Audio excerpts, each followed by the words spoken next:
तमिळनाडूच्या राजकारणात खळबळ, सीएम विजय यांच्या आमदारकी धोक्यात, थेट हायकोर्टाची नोटीस. तमिळनाडूच्या राजकारणात घडामोडींना वेग आला आहे. मुख्यमंत्री श्री जोसेफ विजय आणि त्यांचे मंत्री आधव अर्जुन यांना 2024च्या विधानसभा निवडणुकीतील त्यांच्या विजयाला आव्हान देणाऱ्या याचिकांप्रकरणी मद्रास उच्च न्यायालयाने नोटीस बजावली आहे. न्यायमूर्ती व्ही. लक्ष्मीनारायण यांच्या खंडपीठाने पेरंबूर आणि तिरुचिरापल्ली ईस्ट मतदारसंघातून विजय यांच्या निवडीविरोधात तसेच विल्लीवक्कम मतदारसंघातून आधव अर्जुन यांच्या विजयाविरोधात दाखल करण्यात आलेल्या याचिकांवर सुनावणी करत हा आदेश दिला आहे.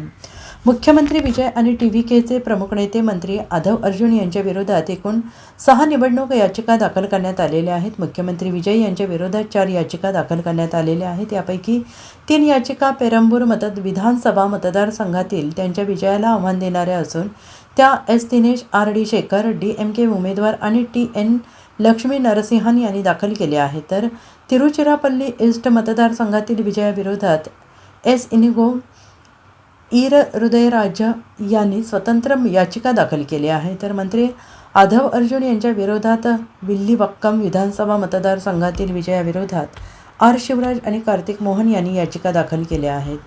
Bureau report SBN Marathi, Tamil Nadu.